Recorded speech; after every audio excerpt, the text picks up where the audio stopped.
My brothers keep a show, I gotta let them know. Tuesday, 7 p.m., gotta let them know. 3 M's, mint and model, gotta multiply. God gets all the glory, hands in the sky. My brothers keep a show. Introduce the host. My brothers keep a show. Introduce the host. Pastor Dr. Michael Green. A little bit more, but you're good. You're good. Go ahead, Dr. Champion. Like I think she got it. I'm done. Okay. So what we were, just saying now, you can go ahead. Like I said, I've been talking for the last half hour, and so my throat a little dry now.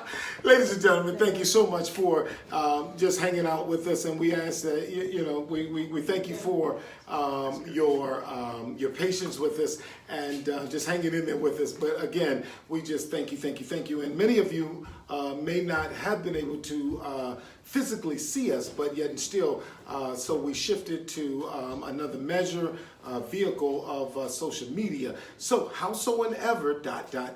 we are back. And so again, we want to welcome you to the greatest show on this side of greatness. And again, we were talking about basically the importance of voting. And so your vote, it counts. Ladies and gentlemen, if you don't vote, you don't have a voice. And if it did not matter, then they would not suppress it. They would not use unlawful measures to suppress your vote.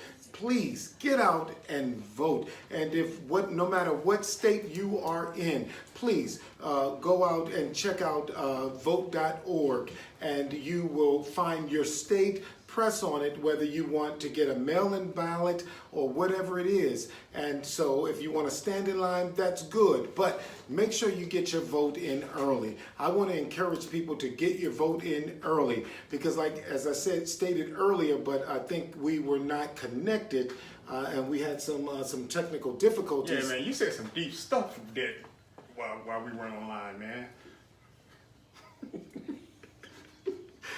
Hey, ladies and gentlemen, that's Dr. Bryan Champion. That's the ultimate wingman. I'm just saying. Par excellence. Hey, let me tell you something. If anybody ever needs... Y'all missed something while he was speaking and we were offline. I'm telling you, that was some of the best, Can't buy nowhere other than that fly. But listen, ladies and gentlemen, Virginia, as I stated before, the last day of their election, online election, their whole system had gone down. So again, all these measures and tactics are being in place now or in play so that you cannot register, online, and it's going to be made very hard for you to vote. So again, if your vote and your voice was not important, they would not be doing it. So again, I encourage everyone to get out and vote. The biggest party that we're going to have in America, let me tell you something, it's going to be at the election polls, and your voice will be heard as a result of your vote. If you're not voting, you don't have a voice. So whether you marched in Black Lives Matter, it doesn't matter. You have to vote, because not only are you voting for the presidential election, you're also voting for the senatorial and House, the Congress. So you're voting all around the board because, again, as Dr. Bryan Champion stated before, you're talking about who goes into the sheriff's department because, again, that affects how they deal with our young people in our communities. And if we don't get out and vote, then we lose our voice. And so, therefore, the marching becomes null and void because we didn't get out and vote. Now, let me tell you something. 18 years old, you are getting ready to, more people are young people are turning 18 years old. You have to get out and you have to vote, because if you don't, then you're going to continue to see a lot of the crazy and a lot of the foolishness continue to go on. So get with educated voters and people who have voted and learn and understand your vote. It counts because that's your voice. Going all the way from your local community to the Congress, to the Senate, all the way to the president. Go out and vote. I'm telling you, you got to vote. You must vote. Again, I think I was sharing coming into the community tonight, the police officers were messing around and coming in, jumping out, and undercover police officers coming in and messing with our young men who were just sitting back, and you know how they get around each other and they kick it, but yet and still they don't go up into Georgetown. They don't go on Capitol Hill and mess with young white children who are shooting up schools, but they don't mess with them, but yet and still they come and mess with our young men who are in the community who are just sitting around. And I pray that you have taken advantage of the census 2020 so that we can get our communities up and running with the services and the programs that are necessary to get our young people off the street and get them engaged actively, whether politically, educationally, whatever the case is. Dr. Champ? Well, and I'll just say this as we talk about 18-year-olds, and when a young man in the United States turns 18, yes, he has 60 days to report to the Selective Service System, yes, sir, and to file his application to be in the military, and he's assigned a Selective Service. Yes, sir. If he does not do that, yes, he is potentially can be arrested. Yes. But in addition to that is that you cannot get a federal job. Yes. You are not eligible for financial aid. Yes, sir. To go to college and yes, all sir. those things. So what I'm saying is that this is a law that forces you to register into the system. However, we do not force our young people to vote. And again, we need to remember to exercise that right to vote that is given to us. Just like the government is exercising the right to make you eligible to serve yes. your country. And when we look at it, and we look at what people have gone through to get us to this point in 2020, it's not just the opportunity to vote is not just a right, it's yes. an obligation. Yes. It is something that we owe to one another in order to protect our community. I'm in agreement with you, because again, if we do not get out and vote, we lose our voice. And even as far as when we start talking about, and ladies and gentlemen, we're going to get into the side chickology, but we want to touch this political arena so that we understand the importance, the significance of us getting out and vote. Are you going out and you taking some older senior citizens out to the voting polls, or are you serving at the voting polls? Let us know what your intentions are and what you plan on doing, because again, this is serious business here.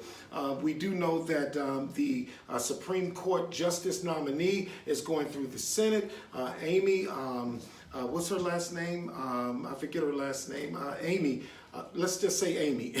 Amy's going through the Senate confirmation hearing. So as she's going through the Senate confirmation hearing, again, if we had more Senate in the Senate, if we had more senators in the Senate to deal with this, then we wouldn't have to go and ask other senators of the GOP or the Republican Party to please vote your conscience and not so much your pocket per se. So again, we got to be, this is at the wire, because again, this young lady will be in the office of the Supreme Court. This is a lifetime position.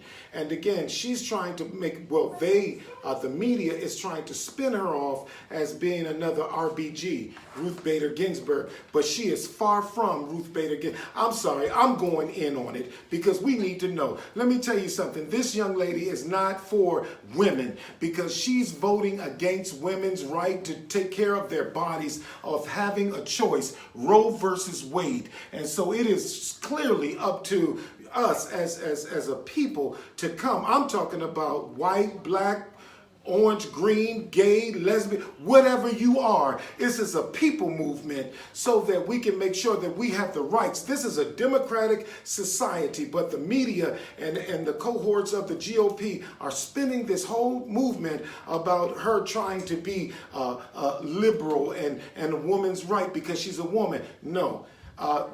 certain people nominated her. We know who 45 has nominated her, and so therefore a lot of what he believes she's flowing with, because again she got the confirmation hearing, and we understand that it may not be public, but we understand the political movement. So again, I'm blowing up the spot. Tonight is the night, man. This is it. It is what it is, and the government. Hey, you know what? We got to make sure we do what we do to make sure that the people are good. Dr. Champion. Oh, I agree, and you know, and I guess we don't want to stay on this the whole night, but we do just want to continue to not the whole night.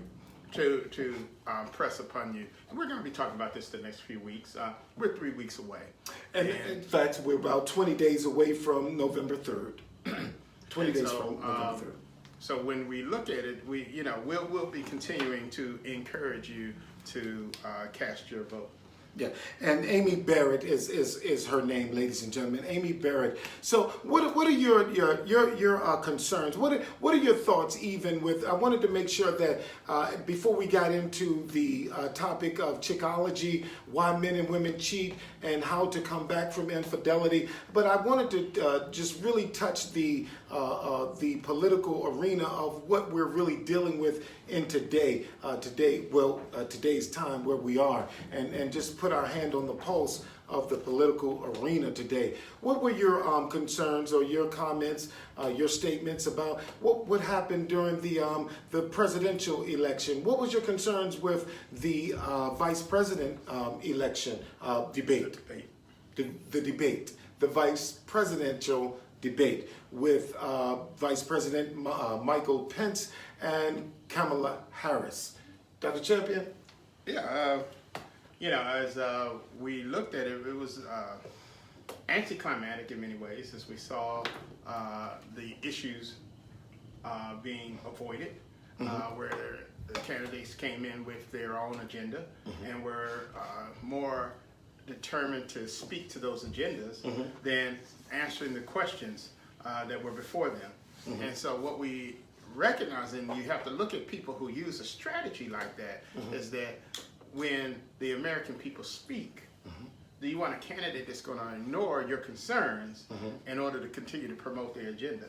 And so these are things that we have to look at and hold our candidates accountable. Okay, definitely. I think one of the takeaway from the debate was something very small, such as a fly. Right. Absolutely. Go ahead, sir. No, I mean, and that just says something about the debate within itself when the fly becomes the star. And, so I know a lot of people had comments and different thoughts about the fly. And I know where you're trying to get me to go. No, I'm just saying. Go ahead. No, when you talk about the fly, and, flies know fly mess. And so it lands where it lands. And, okay. Fly no stuff. And when you're on the farm. Yes. And where the cows go. Yes. And where the cows go. And then you see where the flies swarm. Talk about it. And flies no flies. Flies no flies. So they wound up in a certain place. So they come when you're shoveling it. Well. Then the flies come running. And be a part of. That's all I'm gonna say. Fly stuff. So, and again, they are attracted to a certain stench in the atmosphere. And going down south during the summer, being a metropolitan young man and going down to the country with my grandfather, there were an enormous amount of flies in the hog pen. And the hog pen had a lot of feces in the hog, so within the hog pen. So therefore, there were an enormous amount of flies there. So again, the fly happened to land on the vice president, who was at the vice presidential debate. So definitely, we'll leave that right there. Hey, you know what I thought about also, and I don't want to go off topic, but that fly seemed to really it mesmerized not only myself, I'm sure, but other people. But wasn't it amazing to you that the fly just sat there for a long amount of time? and my mind just went back to, you know, the hunger commercials. You know, when you know, that one little fly that's hanging around, you know, when they're trying to get you to send money for as much as a cup of coffee a day, and you can send in a donation for the people. It's a hunger campaign, right? And so and it's one little child that's happened to be sitting there, and then this one fly just keep flying around that kid. And so, and it's like, wait a minute, I'm so distracted I can't hear what the announcers or the commentators are saying, because the one little fly keeps flying around the young man. And so, the little kid, and and he's hungry. Right. And so he got this one little cup out there, and so the fly just keep on flying around, and the fly never misses a beat. But yet still, and I'm just trying to figure out, are flies trainable? Okay, that was my one. Ladies and gentlemen, that was my one. Have you... Take it for a minute. No, when you said that, you were saying, I didn't realize that the story was about the fly. I thought the story was about the malnourished child. And I thought you were going to go to the time that Michael Jackson was in Africa filming commercials, and the Africans pushed him off. They pushed him off of the camera and said, "Hey, get your fat behind out of here." Ladies and gentlemen, those were just a few moments, because again, we want to lighten the moment, but yet still we want to keep it 100. We want to keep it real, because again, I just really thought, my mind just went back to that one fly, you know, that at the commercial that said, I think was it. The views that are reflected here today are that of Mike Green and My Brother's Keeper. So I'll call it out. UNICEF. I think it's UNICEF. Anybody who's wondering why we're not on the other station any longer that we used to be on, that had this disclaimer statement. It's time to let it all hang out, ladies and gentlemen. Okay. The views that are reflected by Mike Green and Dr. Bryan Champion are the views of My Brother's Keeper. Okay, we're gonna put it right there. All right. Yeah, we want to just see if you can Google, ladies and gentlemen. Please let us know if the flies are trainable. I want to know if flies are trainable. Oh yeah, I mean, you go to circus and see them all the time. I didn't say flyers. I'm just saying. Okay. Yeah. Okay. All right. The next.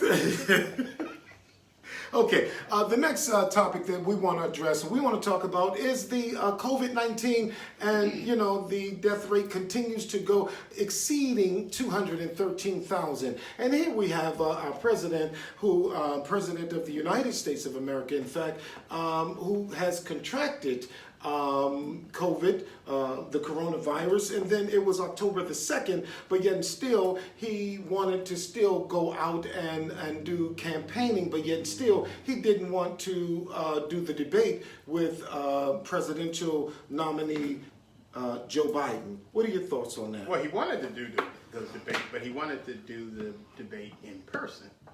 And when it was determined that the debate would be held virtual, is when he decided, you know, he has I guess what we would call a high risk tolerance, because, you know, the reality is that after being contracted with it, to even put your Secret Service guys in harm's way, to ride around just so you can wave, are decisions that show a high risk tolerance for continuing to engage in activity that would spread the virus. See, it's one thing when you don't know if you have it and you have behavior. Yes. This gentleman knew. Yes. He knew that he tested positive and still began to engage in behavior that is not safe, that is not recommended, that is not preferable, and putting others at risk during that time. Yeah, I definitely, the timing of it, October the 2nd, and then the debate, the vice presidential debate, was coming right up. And so I thought that it was very distracting, you know, that many people were looking more toward what he was saying and what was going on with him, as opposed to the vice presidential debate. So again, distracting and distractors. So ladies and gentlemen, we have to be very careful. And again, these are just, and you can call me a conspiracy theorist because I am. So again, I'll raise my hand. So I just want us to just really make sure that we are taking all into account, because again, the propaganda that's going out, and we got to make sure that we have good information. And I was just thinking that, what if, Dr. Champion, the American media society, everything within the media just stopped working? How would we be able to get information to the people? You know what I'm saying? How would we be able to get information, good information, sound information, good information to the people if everyone just stopped giving information, like the main media sources and everything just dropped and they went black? How would we be able to get information to the people? I mean, obviously we'd be reverting back to some of our earlier technology for sharing, and I guess, for the most part it would be about spoken word, yes, and by storytelling. Word of mouth. Yeah, absolutely. Yeah.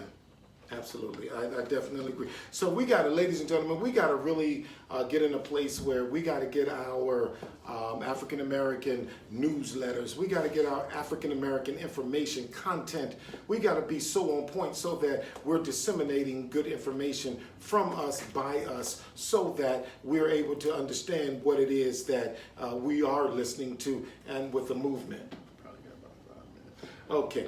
Ladies and gentlemen, okay.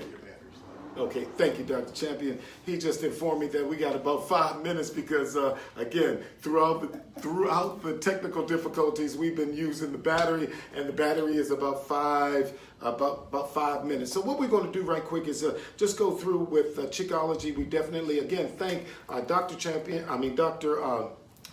I'm speaking prophetically now. Pastor Keith Battle. Don't try to talk about speaking prophetically with me and then start talking about side chicks. I'm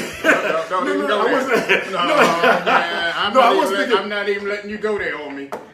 No, but we want to thank Pastor Keith Battle for allowing us to do this book study with this book, Chickology. He's the pastor of Zion Church, and definitely we like to thank Pastor Alfred Harrison and Reverend Claudia Harrison for allowing us to be in the community at Angels of Hope, celebrating their 25th anniversary of their ministry. Thank you so much. Also, I just want to get us in on a few of our questions, and also change up girlfriend. When we say girlfriend, we want to mention side chick thinking. So we don't want to confuse that to make people think or be confused or insulted, because we want to say, when we say side chick thinking, we also allude to girlfriend thinking. Okay, so I'm gonna take wife versus girlfriend thinking right off the top. A wife will only have sex with her husband.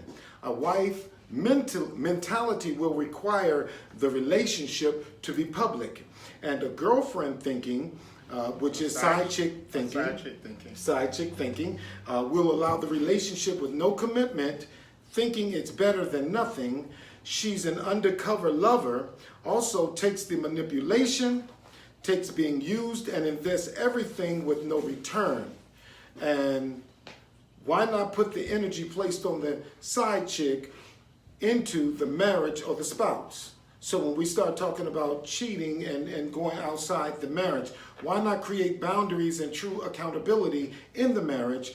Why not just divorce? If you feel as though you want to engage in outside activities of the boundaries of defines of marriage, why not just divorce? If the relationship is not salvageable, that will allow the spouse to move forward and heal. Let them know, if you do not want to be with them, let them know that you want a divorce or you want to dissolve that relationship. That way, that frees the other person. I find, Dr. Champion, that many people who are engaged in outside relationships of their marriage or the relationship of the BM before marriage, they continue to hold people hostage and wanting their cake and eat it too, and a glass of milk. So again, that was the wife versus girlfriend thinking. Please, ladies and gentlemen, comment your concerns, your statements, your questions, and we want to make sure that we get answers to what it is that you are thinking. Dr. Champion. Yes. Friends with benefits. Oh, okay. Yeah. Also, what are friends with benefits? We talked about that last week as well. Yeah. It says friends with benefits, and this comes from Dr. Battle. See, Dr. Battle, prophetically. Okay. Okay. Give your body in hope of exchange for love and commitment. He's already getting marital benefits without marital commitment. Absolutely. Shouldn't support financially wife-level services without having a commitment made to you. Mm-hmm. Why act as a wife when you have a friends with benefits status? Mm-hmm. And a lifetime friends with benefits is rarely becomes a full-time wife. Wow, that's powerful there. A side chick girlfriend will rarely become a full-time wife, and you're also blocking the space for your potential husband. Because you're allowing someone who do not have the good intention of bringing you into a marital space. That's right. I thought that last part right there was totally awesome, because again, when you begin to have clarity of thought, you clear out the clutter and the chaos, and you're able to see that, wait a minute, if I'm connected to something that is just for the moment, or with a benefit, and so therefore I'm blocking my potential husband to come and find me, because my mind, my soul, my spirit, my body is occupied somewhere else. Absolutely. And I know that there's some women that will let you know right off the bat that they are looking for their husband. I was on the elevator one time, and me and a gentleman were on the elevator, good-looking guy, and a young lady looks at him and says, "Hey, you look just like my third husband." And he and I looked at each other, and he looks back at it and said, "Well, how many have you had?" And he said, "Well, 2. And the point was, she was letting him know, I've already picked you. You have been chosen. I've identified you. I'm looking for a husband. So don't even go any further in this conversation if you're not trying to be a husband." So she's letting him know up front. So he should have just said, "Hey, I digress. I'm not that guy. I'm not the third." Right. Well, and that's what she was saying, is that, yes, I am looking for my third husband, and I see him in you. Just for giggles and grins, what did he say? Ladies and gentlemen, okay, no. Okay, we're going to go on from there. I'm just, I can't tell all your business.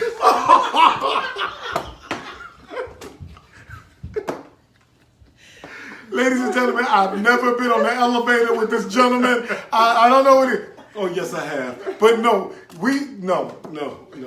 It wasn't me, ladies and I and gave gentlemen. you a compliment, too. I said I was on the elevator with a good-looking guy. So now some people right now are looking at the screen and saying, "That is a lying nigga."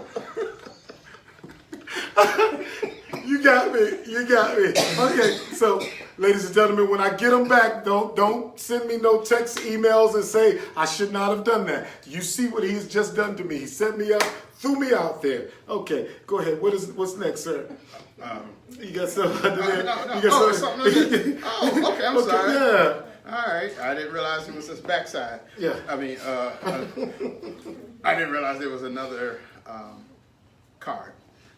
So, being a side chick blocks. Oh, okay. We already said it. Blocks you from your future spouse. Being a side chick creates karma, exposure, ruins your reputation, and causes embarrassment. Absolutely. Being a side chick changes the trajectory of everyone's legacy. Ladies and gentlemen, let me just say something right here with that. It changes the trajectory of your current marital status, because you begin to take away from your marriage.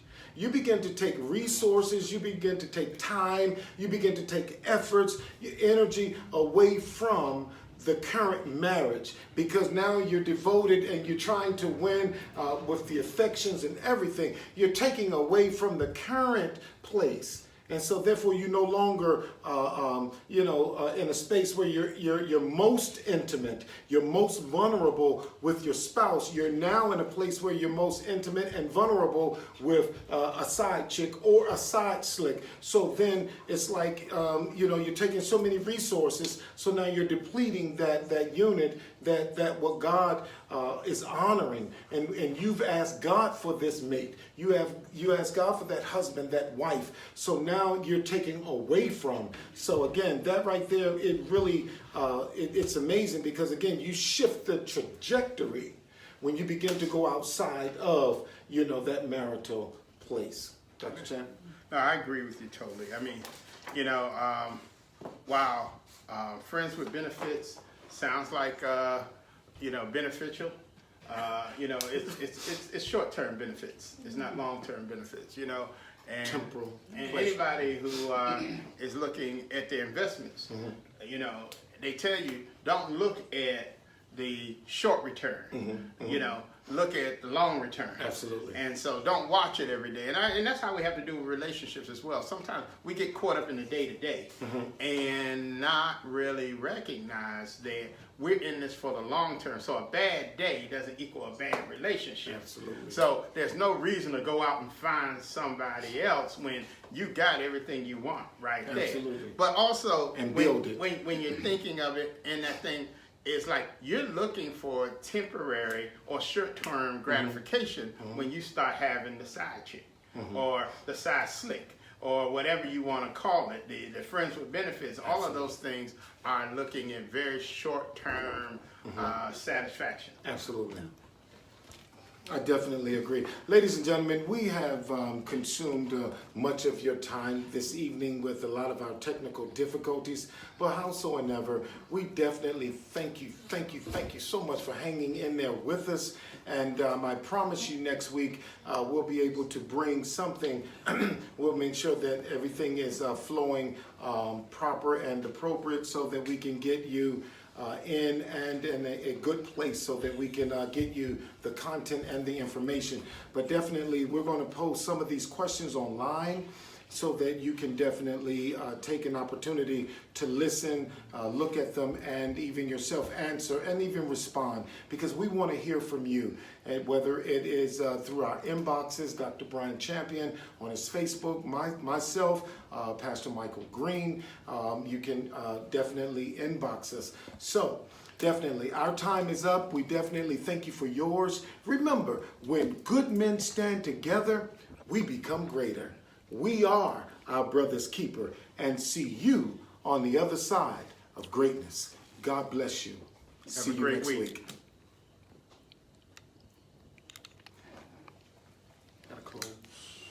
Oh. Ladies and gentlemen, you have just tuned in to My Brother's Keeper Show, hosted by Pastor Dr. Michael Green.